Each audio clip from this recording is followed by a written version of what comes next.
ராமலிங்காபயம்.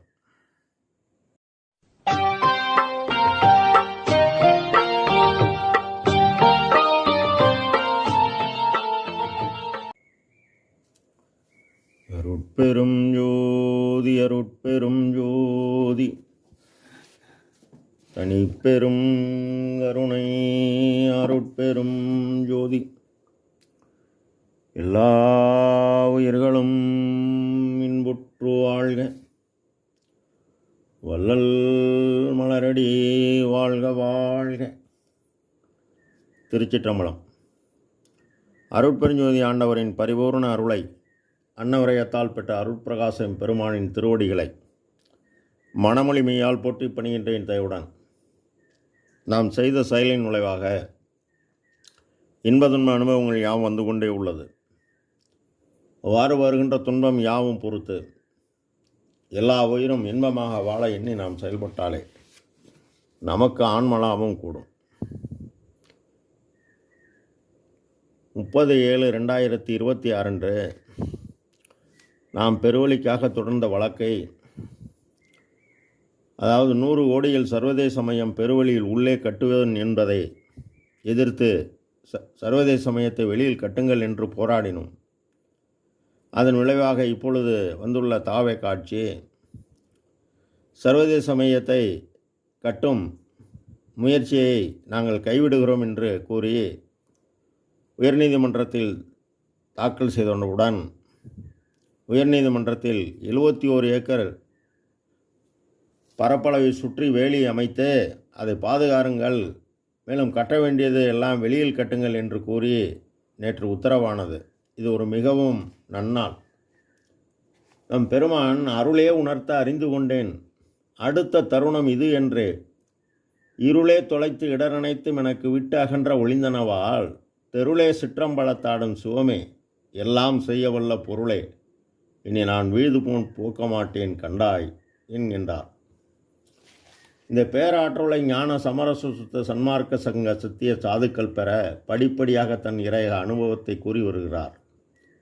இப்பாடலில் எல்லாம் செய்யவல்ல பொருளே முன் பாடலில் வழி கூறி அந்த மெய்ப்பொருள் பரமகாசம் அனாதி, அதற்கு காரணமான கடவுள் அனாதி, அவர் அருட்பெருஞ்சோதியர், அவர் பதிவிலக்கம் என்ற தலைப்பில் 5வது பாடலில் எல்லாம் தான் உடையதுவாய், எல்லாம் வல்லதுவாய், எல்லாம் தான் ஆனதுவாய், எல்லாம் தான் அல்லாதா என குறிப்பிட்டு அவரே இந்த உடல் ஆலயத்தில்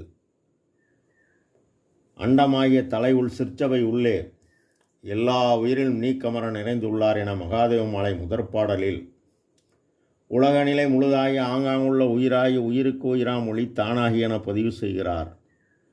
எனவே நம் பெருமான் உயிருள் யாம் எம்முள் உயிர் இவை உணர்ந்து உயிரெல்லாம் பதிவில் உளம்பட நோக்குக என பொது உணரும் போதலால் பிரித்த அதுவெனில் தோன்றாது என நம் பெருமான் எண்ணி 23/5/1867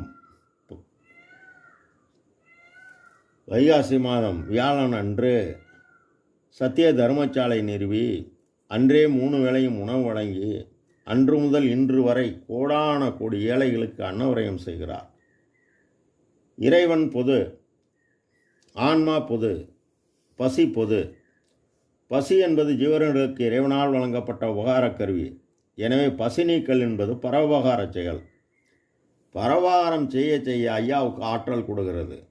ஆற்றல் கூட கூட, அதாவது சக்தி, இந்த உபகார சக்தியை ஆன்ம அறிவுடன் கூட்டுகிறது. அப்பொழுது ஐயா உலகறிவு கடந்த அருளறிவு பெறுகிறார். அருளறிவு ஒன்றே அறிவு, மற்றெல்லாம் மருளறிவு என வகுத்தமை சிவமே என்கின்றார். இதுதான் தெருளே சிற்றம்பலத்தாடும் சிவமே. தெருள் என்பது ஞானம், அறிவு, தெளிவு. அது சிற்றம்பலத்தாடும் சிவமே. அதாவது சிற்றம்பலம் எனப்படும் பூர்வ மத்தியில் வா எனும் காற்றினேக்கமாகிய செயல்பாடு சி எனும் ஒளி இயக்கமாகிய ஆன்மாவுடன் இம்மென்னும் மகர மெய்யான உடலில் கூடுகிறது. ஜீவகாரண்ய ஒழுக்கத்தினால் ஆற்றல் பெற்று ஆற்றல் ஆன்ம அறிவுடன் கூடி ஆன்ம அறிவை கொண்டே கடவுளை தன்னுள் கடந்து அறிய வேண்டும். அவ்வாறு நீ செய்த சிறிய தெய்வ அருள் என்னும் பெரிய தெய்வாகி அறிந்து கொண்டேன். ஜனன அவஸ்தை மரண அவஸ்தை நீங்க என் ஆன்ம அறிவுடன் அருள் ஒளி கூட வேண்டும் என வீண் பொழுது போக்காது புறத்தில் உயிர் கருணையும் அகத்தில் ஒளி நெறி வழி அகவாடும் செய்து மேலேறினம் பால்மான் பாதை காட்டியுள்ளார். மேலும் ஓவாது உண்டு படுத்து உறங்கி விழித்து கதை பேசி உடம்பு நோவாது உளமடக்காது சன்மார்க்க சங்க மதிப்பும் பெற்றேன் என்கின்றார். ஆக நாமும் நாம் பாடுபட்டால் நமக்கும் நம் பெருமான் வழங்குவார், நாமும் மேலேறலாம். ராமலிங்காபயம். திருச்சிற்றம்பலம்.